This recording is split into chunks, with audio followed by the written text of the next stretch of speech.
Hello, नमस्कार. मी पद्मिनी. स्वागत आहे तुमचं आणखीन एका नवीन व्हिडिओमध्ये. आज मी तुम्हाला मोसंबीचं ज्यूस कसं बनवायचं ते सांगणार आहे. आता प्रचंड उन्हाळा सुरू झाला आहे, त्यामुळे बाहेरून आलं की आपल्याला काहीतरी थंड असं प्यावंसं वाटतं. त्यासाठी मी ज्यूस बनवते आहे. तर तुम्ही पण ही रेसिपी नक्की फॉलो करा. त्यासाठी मी इथं घेतलं आहे एक मोठं मोसंबी, थोडेसे आईस क्यूब, थोडीशी साखर, तुम्हाला जशी हवी आहे तशी, तुम्हाला जसं गोड आवडतं आहे तसं, आणि इथं मिक्सरचं जार. तुम्ही मिक्सरची बरोबर जी भांडी मिळतात त्यात ज्यूसचं भांडं असतं ते सुद्धा वापरू शकतात.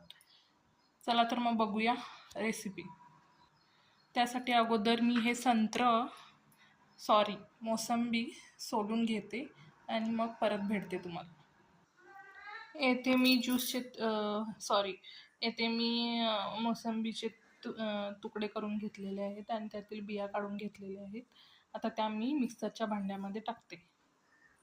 आता भांड्यामध्ये मोसंबीचे तुकडे टाकले, त्यामध्ये साखर टाकते.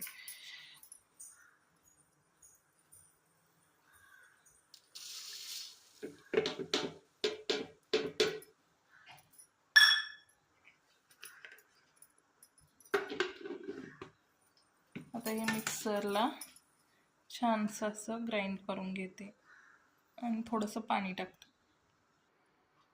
हे मिक्सरला वाटून घेतलं आहे. आता त्यामध्ये आईस क्यूब ॲड करते. येथे मी ज्यूस गाळून घेतलं आहे. आता तो पेल्यामध्ये सर्व करते आणि त्यामध्ये थोडेसे आईस क्यूब टाकते आणि मग तयार झाला आहे आपला थंडगार असा मोसंबी ज्यूस. चला तर मग तुम्ही पण ही रेसिपी ट्राय करा आणि नक्की माझ्या व्हिडिओला लाईक करा, शेअर करा आणि कमेंट करा. भेटूया असंच नवीन व्हिडिओमध्ये. तोपर्यंत बाय.